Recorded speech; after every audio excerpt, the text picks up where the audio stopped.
है दोस्तों, बहुत समय पहले की बात है। किसी राज्य में रामू नाम का एक वृद्ध व्यक्ति रहता था। उसकी उम्र 80 साल से भी ऊपर थी, पर रामू 40 साल के व्यक्ति से भी स्वस्थ लगता था। लोग बार बार रामू से उसकी सेहत का रहस्य जानना चाहते थे, पर रामू कभी कुछ नहीं बोलता था। एक दिन राजा को भी रामू के बारे में पता चला और राजा भी रामू की सेहत का रहस्य जानने के लिए उत्सुक हो गए और राजा ने अपने गुप्तचरों से रामू पर नज़र रखने को कहा। गुप्तचर भेष बदलकर रामू पर नज़र रखने लगे। अगले दिन गुप्तचरों ने देखा कि रामू सुबह उठकर कहीं जा रहा है। गुप्तचर भी उसके पीछे लग गए। रामू तेजी से चल रहा था। मीलों चलने के बाद रामू एक पहाड़ी पर चढ़ने लगा और अचानक ही गुप्तचरों के नज़रों से गायब हो गया। गुप्तचर वहीं रुककर रामू का इंतजार करने लगे। कुछ देर बाद रामू लौटा।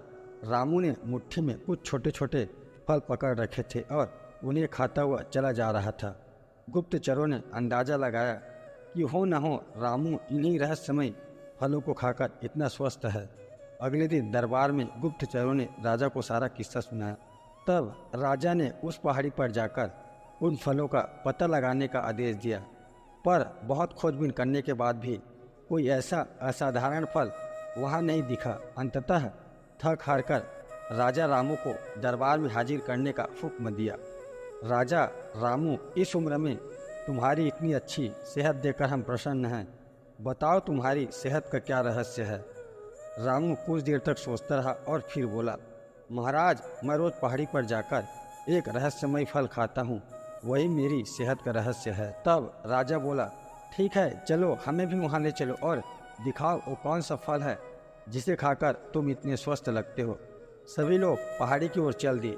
वहाँ पहुंचकर रामू उन्हें एक बेर के पेड़ के पास ले गया और उसके फलों को दिखाते हुए बोला, हुजूर, यही वो फल है जिसे मैं रोज़ खाता हूँ। राजा क्रोधित होते हुए बोले, तुम हमें मूर्ख समझते हो। यह फल हर रोज़ हजारों लोग खाते हैं, पर सभी तुम्हारी तरह सेहतमंद क्यों नहीं हैं।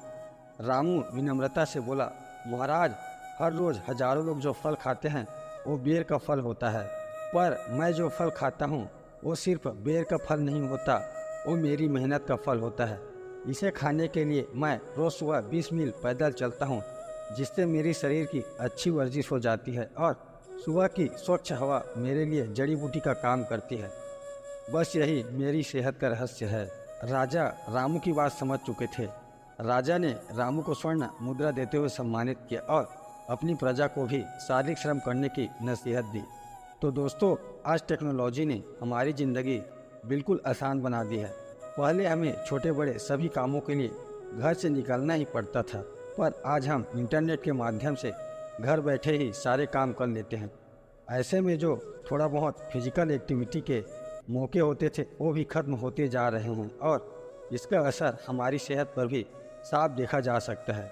ऐसे में ज़रूरी हो जाता है कि हम अपनी सेहत का ध्यान रखें और रोज़मर्रा के जीवन में शारीरिक श्रम को महत्व दें। दोस्तों, यह छोटी सी स्टोरी आपको कैसी लगी प्लीज़ कमेंट करके बताना, और वीडियो अच्छी लगी हो तो प्लीज़ चैनल को सब्सक्राइब कर देना और वीडियो को लाइक ज़रूर करना।